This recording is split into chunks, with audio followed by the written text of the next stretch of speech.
7th birthday ngayon ni VP Sara at kahapon matyagang nagtipon ng Duterte supporters sa labas ng ICC Detention Center para batiin siya. No comment ang bise sa tangkang pakikipag-ayos ni PBBM sa pamilya niya dahil may mas mahahalagang bagay daw na kailangang tutukan. Hindi na muna siguro ako magsalita about reconciliation dahil hindi naman mahalaga siguro ang mga personal na problema ng mga tao. No? Ang mas mahalaga is yung taong bayan at yung bayan natin.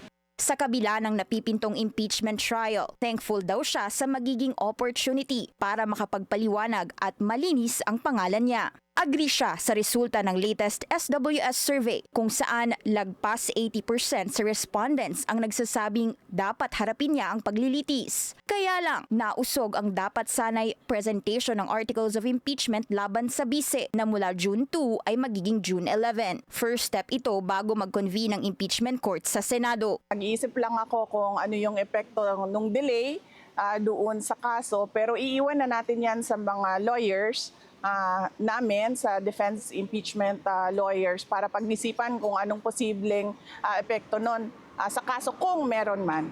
Nakabisita na rin si VP Sara sa kanyang amang si FPRRD at nasa maayos na kalagayan naman ito. Alam na rin daw ng kanyang ama na kasama niya sa Hague si Senadora Amy Marcos pero di pa pinapayagan ng presidential sister makapasok sa ICC. Naka-landslide win ang dating Pangulo sa mayoral race sa Davao City pero bago maupo sa pwesto, kailangan niyang mag-oath sa harap ng consul sa Hague, Netherlands. Una nang sinabi ng DILG na makikipag-ugnayan pa ito sa ICC para payagan siyang makapanumpa. Nang tanungin naman si VP Sara kung kinukonsidera ng OVP magka-spokesperson, lalo na't may mga ulat umanong interesado si Attorney Rowena Guanzon na dating COMELEC Commissioner at may bagong spokesperson na rin ang House of Representatives na si Attorney Princess Abante. Anya, di pa nila yan na pag-uusapan. Pero saludo kami sa talino at tapang ni Attorney Rowena Guanzon. So kung gusto niya magsalita, go lang ng go, makikinig tayong lahat sa kanya. Binati na rin ni Congressman Paulo Duterte si VP Sara. Sa isang Facebook post, sinabi niyang mananatili siya sa tabi nito at anya, di pa raw tapos ang laban nila. Pinaalala naman ni ACT Teachers Party List Representative Franz Castro na iabandona ng bise ang di umano'y diversionary tactics nito at maging honest sa impeachment proceedings. Iwasan na raw niya ang di umano'y squid tactics